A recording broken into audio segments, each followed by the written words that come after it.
we're realizing more and more that's like we're not in control of our lives. That's what 2020 teaches people, is we're not in control.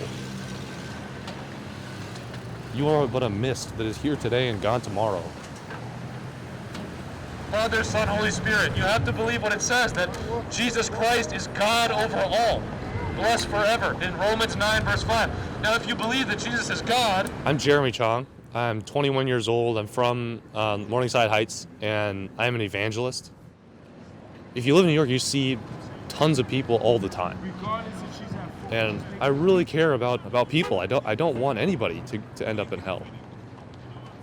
I grew up in New York City, lived in the same apartment my whole life, didn't really care about God.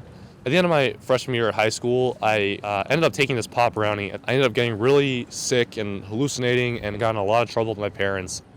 That was probably a big halting point where I had to stop and reconsider things. That summer, I went to this Christian camp.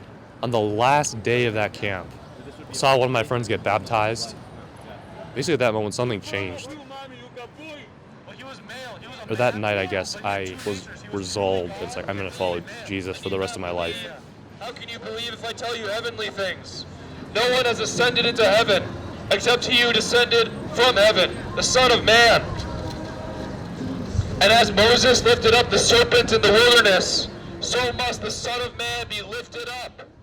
Most famous sermon, the Sermon on the Mount. It's on a mount, it's outdoors. There's tons of scenes where Jesus is just preaching in the outdoors to just tons of people.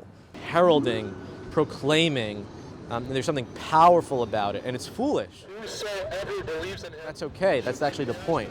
It's a spectacle that draws people and it shows that I really believe what I believe. I'm gonna keep preaching. Yeah, thanks for engaging, Samuel. God bless you. To the point where I'll look like a fool in New York City to people I don't know and tell them about it. Would there be anyone here that would argue that they're a good person?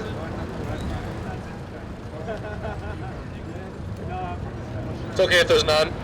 Sometimes people are quite hostile. Consider the second greatest. What do you say, man? I've had people scream at me, attack me, spit on, like one guy spat on me, tried to burn me with a cigarette. No. But I have something to say that is so important for you that I don't actually mind if I look crazy.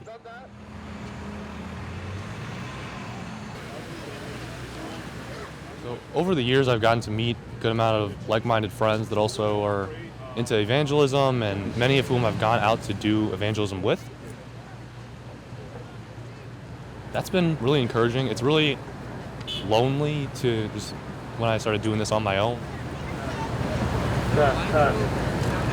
Because that knowledge of God is in you. You know God exists. And when you die, which could be any time, and when you stand, your sins, God is faithful. So the person that's open air preaching, it's like they're throwing out a big net to try to just catch whoever they can, as many fish as they can. Jesus said that, there'll be fishers of men.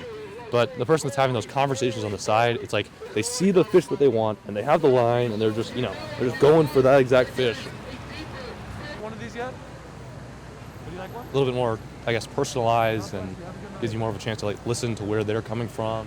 Some fantastic conversations about the gospel have happened from open air preaching. Something like a pamphlet. I'm able to really, answer a lot of their questions and share the gospel with them. Some people that have never even heard it their entire lives.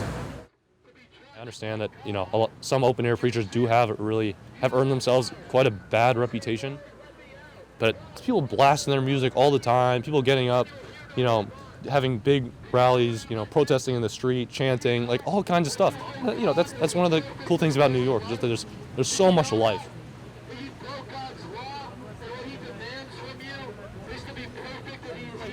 Sometimes we like to talk about how it's like,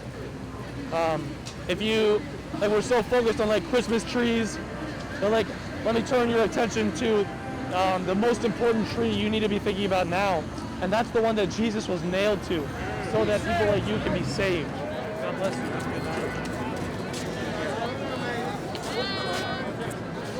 I've heard the voice of God. I've been born again, and I know that it is true, and that's why I'm preaching. Is because Jesus is still in the business of doing that to other people.